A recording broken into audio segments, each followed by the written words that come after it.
नमस्कार, आप देख रहे हैं जनबोल न्यूज़ और मैं रवि। अभी हमारे साथ मौजूद हैं बीएसपी के संभावित कैंडिडेट बांकीपुर से जिशान अहमद खान जी, और हम उनसे बातचीत करेंगे कि बिहार विधानसभा चुनाव में बीएसपी की क्या रणनीति होगी और बांकीपुर विधानसभा में जनता की क्या समस्या है और किस मुद्दों के साथ बांकीपुर विधानसभा में जनता के बीच जिशान जी जाएंगे। सबसे पहले तब उनका स्वागत करते हैं। सर, स्वागत बहुत है। बहुत आपका शुक्रिया।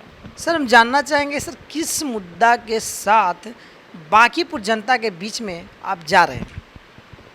ये मुद्दा है बदलाव का, और ये बदलाव है चूँकि जो लोग अभी जो रिप्रेजेंट कर रहे हैं हम बांकीपुर विधानसभा का, ये उनका तीसरा टर्म है ये। और तीसरे टर्म से अगर देखिएगा तो जो बांकीपुर का जो विकास दिखना चाहिए था, चूँकि 15 साल सत्ता में भी रहे मिला जुला करके, क्योंकि पूर्व में अभी भी जो मिला के ये उनका सत्ता में ही कट रहा है। ये जो सच्चाई है कि बांकीपुर का जिस तरीके से विकास होना चाहिए था, जो कि हार्ट ऑफ द टाउन है ये बांकीपुर विधानसभा, क्योंकि कई अच्छी अच्छी जगह यहाँ से जुड़ी है, गोलघर है आपका, ऐतिहासिक गांधी मैदान है, वो विकास उन्होंने नहीं कर सके और वो उसमें कामयाब भी नहीं रहे। जो कि ड्रेनेज का प्रॉब्लम आज भी बांकीपुर विधानसभा में, अगर चाहे आप दलदली का समस्या जाके देख लीजिए, बाकरगंज का समस्या देख लीजिए, हथुआ मार्केट के एरिया से चले जाइए और कुल्हरिया कॉम्प्लेक्स को जो जोड़ती हुई जो एरिया आती है, वहाँ सब पे तो ड्रेनेज का प्रॉब्लम है ही। अगर बीइंग ए विधायक अगर वो इस छोटे से काम को ना करा सके तो ये कैसी उनकी मतलब है विकास की नीति है? उनकी विकास की नीति तो कहीं से नज़र नहीं आ रही कि वो विकास कर रहे हैं। लेकिन सरकार तो कह रही है सर कि हम विकास किए हैं, काम किए हैं, तभी तो 15 साल से जनता हमें समर्थन कर रही है। सरकार कुछ कागज़ पे भी विकास की है, और ये विकास दिख रहा है तो बड़ा सिंपल एग्जाम, दूर मत नहीं ले जाना चाहता हूँ, बस अभी करीब एग्जाम्पल दे देता हूँ। आज जो वर्तमान जो हमारा राज्य है, कोरोना वैश्विक महामारी से हम लोग झेल रहे हैं, और जो राज्य के जो अस्पतालों की जो स्थिति थी, अगर आपने देखा है और आप चूँकि मीडिया के माध्यम से आपको भी जाना पड़ा होगा अपने अपने अस्पतालों को देखने के लिए, तो आपको पता चला होगा कि लोग ऑक्सीजन के अभाव में मर गए। ये 15 साल का विकास है। ये इतना बड़ा क्वेश्चन है कि आप विकास की बात तो करते हैं, लेकिन आप हेल्थ में इतना ज़ीरो पे आप सिलेंडर कर गए। ये एक ऑक्सीजन आप व्यवस्था नहीं कर पा रहे अपने नागरिकों के लिए, और लोग ऑक्सीजन के अभाव में देर हो रहा है और वो डेथ कर जा रहे हैं। एनएमसीएच में एक आदमी अपने गाड़ी में ऑक्सीजन ले करके आता है और वो जाता है, एंट्री कराने में भी उसको जद्दोजहद करना पड़ा। ये विकास है। नीतीश जी का शासनकाल जो सच्चाई है, ये विकास नहीं, ये विनाश का शासनकाल गिना जाएगा, क्योंकि 15 साल बड़े भाई काम करके गए और उन्हीं के पद चिन्ह पे ये चले पर छोटे भाई। ये बड़े भाई या छोटे भाई की सरकार सिर्फ विकास नहीं, ये लूट और प्लंडरिंग का राज है। ये सच्चाई है। अगर आप बात करते हैं कि सुशासन में क्या सुशासन है, मर्डर आम बढ़ा हुआ है, चोरी डकैती इस कदर बढ़ गई है, आम नागरिक अपने आप को कहाँ से सुरक्षित समझ रहा है? जंगल राज से तो महाजंगल राज है। जनता का यही भी था नीति कि वो मतलब एक जंगल राज से छूटे तो दूसरे महाजंगल में लाके फंस गए। बांकीपुर विधानसभा आज के डेट में ये युवाओं को मेरा आह्वान है कि वो अपनी सोच को उठाएं, और ये बदलाव की राजनीति है। ये बदलाव करेगी बहुजन समाज पार्टी ने युवाओं को टिकट देने का जो भरोसा दे करके जो मुझे एक बांकीपुर विधानसभा में भेजा है, और पार्टी ने कहा है कि युवाओं के बीच आप जाके एक जागृति लाइए, एक उनके बीच में एक एहसास कराइए कि उनके पास विकल्प की कोई कमी नहीं है, वो विकल्प के लिए अपने आप को तैयार तो करें पहले। बात रही बहुजन समाज पार्टी की, हमारी पार्टी सर्व समाज की बात करती है, वो सबको लेकर चलने की बात करती है। हमारी वोट बैंक की राजनीति नहीं है और वोट बैंक की पॉलिटिक्स नहीं कर रही है हमारी पार्टी। वो समाज के हितों के लिए हर दम हर पल खड़ी रही और लड़ती रही, चाहे वो कोई भी मुद्दा रहो। लेकिन कुछ लोग हैं दुष्प्रचार करते हैं और सिर्फ बहुजन समाज का वो खुद नुकसान कर रहे हैं, क्योंकि वो लोग कोई कांग्रेस के एजेंट बन के घूम रहे हैं, कोई बीजेपी के एजेंट बन के घूम रहे हैं। यही सच्चाई है। लेकिन बीएसपी कभी किसी के समझौता नहीं की। बीएसपी ने कभी संविधान के मामले में समझौता नहीं किया, क्योंकि देश संविधान से चलता है, ना कि मनुस्मृति से। सर, फिर से एक बार हम वही सवाल पे आ रहे हैं कि क्या मुद्दा होगा बांकीपुर जनता का जो आप उनके बीच में लेकर जाएंगे? बांकीपुर का जो मुद्दा है, लोगों के बीच एक सुरक्षा दिखनी चाहिए कि जो कि वो सुरक्षित हैं। युवाओं के बीच एक ऐसा मैसेज जाए कि उनके लिए कामों की व्यवस्था हो। लोग पढ़ लिख करके आज भी लोग बेरोज़गार घूम रहे हैं। करोड़ लोग जॉबलेस हो गए। 15 साल का ये नीतीश शासन जो है एक भी इंडस्ट्री नहीं लगा सका। लेकिन हमारी पार्टी युवाओं को जोड़ने के इसलिए विकल्प तैयार कर रही है कि युवा जो आज जेट में बेकार घूम रहे हैं, जिनके पास पढ़ लिख के डिग्रियाँ लेकिन वो जॉबलेस हो गए, वो अपने आप को हताश समझते, लेकिन उनके लिए एक विकल्प खड़ा करने का काम करेंगे। तीसरा, महिला की सुरक्षाओं की हम लोग बात कर रहे हैं। जो आज जो हालात बदले हैं, जो एक चेक रहे हैं कि आए दिन राजधानी में किस तरीके से लोगों के साथ छेड़छाड़ बढ़ा हुआ है, और बात करते हैं सुशासन की। ये लोगों के बीच एक एक्सट्रीम मैसेज जाना चाहिए कि जो लोग एक छत्र राज बना के यहाँ रह रहे हैं, उनको मालूम है कि कोई आए कोई जाए, कोई विकल्प नहीं है लोगों के पास, तो लोग हमको देंगे ही। कांग्रेस पार्टी को देख लीजिए, चूँकि मुस्लिम वोट का वो सिर्फ ध्रुवीकरण करते हैं। ये ध्रुवीकरण की राजनीति कौन कर रहा है? मैं तो आज तक यही कहते आ रहा हूँ कि अगर कांग्रेस पार्टी में अगर विचार की लड़ाई होती तो वो आज की डेट में मोदी को 14 में सत्ता सौंप नहीं दिए होते। 2000 जो सत्ता जो सौंपी गई है, ये सत्ता कांग्रेस ने सौंपी है। मोदी को तो जेल में रहना चाहिए था ईमानदारी से।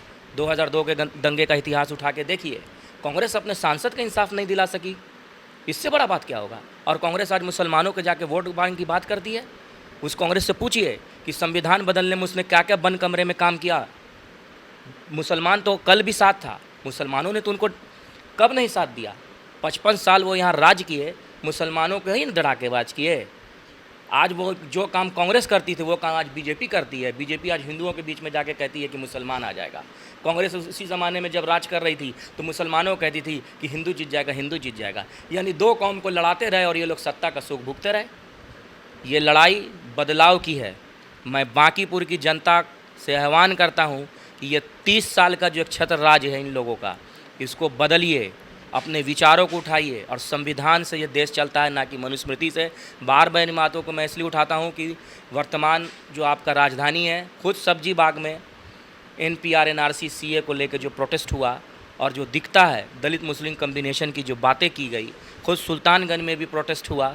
वहाँ पर सबसे ज़्यादा इंटरनेशनल स्कॉलरों को बुलाया गया और भारत के इतिहास को दिखाया गया कि क्या हकीकत है। आप लोग समझिए, बंद कमरे में कौन किससे क्या जाके मिल रहा है, कोई क्या जानता है? जनता तो भोली है। जनता को चाहिए बदलाव। जनता को कितना दिन तक ठगिएगा साहब आप?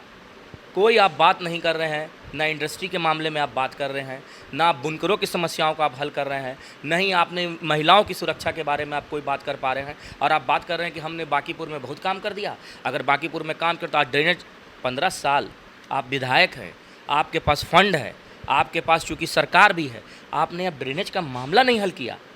ये ड्रेनेज कोई आसान बात नहीं है। बाढ़ आता है तो लोगों को पूछिए वो त्रासदी कैसे वो झेलते हैं उनके कमरों में जब पानी आ जाता है। लेकिन ये लोग सिर्फ अपनी मोनोपोली चला कर राज कर रहे हैं यहाँ, और ये अब बदलाव की राजनीति है। और बीएसपी का यही आह्वान है कि ये बदलाव बांकीपुर विधानसभा से बीएसपी ने एक युवा को खड़ा करके पूरे युवाओं को जगाने का काम किया है। मैं अपनी पार्टी का शुक्रगुजार हूँ। उन्होंने युवाओं को तरजीह दी और युवाओं को इस आगे लाने का काम किया। कौन से युवाओं को टिकट दे रहे हैं ये लोग? उनका सर्वे करिए। आज तो गठबंधन में लड़ाई चल रहा है। कोई छोड़ के महागठबंधन से एनडीए में जा रहा है, कोई एनडीए से छोड़ के वापस महागठबंधन में आ रहा है। कोई जनता का थीम है उन लोगों के पास? कोई डर है उनके दिमाग में कि हाँ हमको जनता के पास जाके जवाब देना है? वो डर खो चुके हैं। इसलिए जनता से मैं आह्वान करता हूँ कि जनता अब उठे और जगे और फैसला करे। और बांकीपुर में इस बार सच्चाई की जीत होगी और संविधान की जीत होगी। लोग कहते हैं कि बिहार में बीएसपी का जनाधार नहीं है, ऐसे में आप क्या कहिएगा सर? देखिए, चूँकि जो पॉलिटिकल स्टंट कोई कब किसके लिए क्या कह सकता, किसी के लिए कोई कहा नहीं जा सकता है।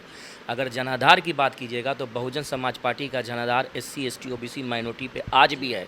वो ठीक है, कुछ लोग हमारे पार्टियों को तोड़ने में लगे रहे, जो कि आपको मालूम होना चाहिए कि जब लालू जी की सरकार थी और जब राबड़ी जी को CM बनाने का समय था तो माननीय कांशीराम साहब ने खुद नीतीश कुमार को समर्थन ना दे करके उन्होंने लालू जी को समर्थन दिया और अपने 7 विधायकों को साथ समर्थन दे करके सरकार राबड़ी जी की बनवाई। और बदले में लालू जी ने क्या किया वो पूरे जग को पता है। लालू जी ने यहाँ सिर्फ वही काम किया कि यहाँ पर उनको था कि तोड़ के रखो सबको, और हमको 15 साल यहाँ राज उन्होंने किया। माई समीकरण की बात करते हैं साहब आप। माइनॉरिटी इंस्टीट्यूशंस के मामले में आपका कहाँ माइन समीकरण है? आप मुसलमानों के उत्थान की बात करते हैं। ईमानदारी से पूछिए उनसे कि क्या वो डिग्री कॉलेज के जो कंचुएंट कॉलेज थे उनको आपने पेंशन बुला करके दिया, और माइनॉरिटी इंस्टीट्यूशन के जो प्रोफेसर रिटायर कर गए इनके ही रीजन में फाइल लंबित रही। जान लीजिए फाइल लंबित रही, टालते रहे, वित्त अभाव है, अभी वित्त संकट है, अभी इसको रखा जाए, टाला जाए। और आज तक, आज के इस 2020 में जो प्रोफेसर वहाँ जो शिक्षा के मंदिर में काम किए, समाज को आगे बढ़ाने का काम किए, वो रिटायर कर गए और उस इलाज के अभाव में कितने की जानें चली गई, लेकिन उनको पेंशन आज नहीं मिलता है। क्यों? क्योंकि वो मुसलमान, उनको मुसलमान होने की कीमत चुकानी पड़ी। ये है उनका माई समीकरण। उनके माई समीकरण से मैं पूछना चाहता हूँ कि उन्होंने माई समीकरण से क्या कब्रिस्तानों को, कितने कब्रिस्तानों को उन्होंने बचाया? आज फतुआ में डॉक्टर रमानंद सिंह जो विधायक हैं वहाँ के, रमानंद यादव, वहाँ पे मौजीपुर एक जगह है कब्रिस्तान की, मौजीपुर उस जगह कब्रिस्तान में रमानंद यादव वहाँ कब्जा करा के रखे हुए हैं और कब्रिस्तान की 4 बीघा ज़मीन है और वहाँ जो भी सीओ जाता है वो एक भी नापी नहीं किया और आज तक वो लड़ाई लोग लड़ रहे हैं। हमारे पास मुद्दा आया, सीओ के पास गए, मैं खुद उस ज़मीन पर गया और देखा वहाँ पे मुसलमान की लाशें रखी रहती, वहाँ पे बगल में ईंट का भट्टा है, कब्जा है और वहाँ पे लाशें नहीं दफन करने दिया जाता है। ये है माई समीकरण। मुसलमानों को मेरा बस एक ही कहना है, 74 साल के इस स्वतंत्र भारत में आपने संविधान से लेकर के इस देश को बचाने के लिए आपने सारी कुर्बानियाँ दी, एक कुर्बानी और दे दीजिए और जदयू, कांग्रेस, आरजेडी के मोह माया से निकल जाइए। ये मुसलमानों को मेरी एक विचार है। अगर वो इस मोह माया में रहेंगे तो जो हाल जो दिखता चला आ रहा है ना, उनके पास कोई विकल्प नहीं है और ये सब के सब बीजेपी को जिता करके लाते हैं इसलिए कि ना यहाँ पर कोई विकल्प खड़ा होगा, ना कोई आवाज़ उठाएगा। यही सच्चाई। अभी हमारे साथ थे बीएसपी के बांकीपुर के उम्मीदवार जिशान अहमद खान जी और हमने उनसे बातचीत किया कि किन मुद्दों के साथ बीएसपी बांकीपुर विधानसभा में चुनाव लड़ेगी और क्या मुद्दा रहेगा बिहार के चुनाव में बीएसपी का, जिन मुद्दों के साथ बीएसपी जनता के बीच में जाएगी। आगे बने रहिए जनबोल न्यूज़ पे। धन्यवाद।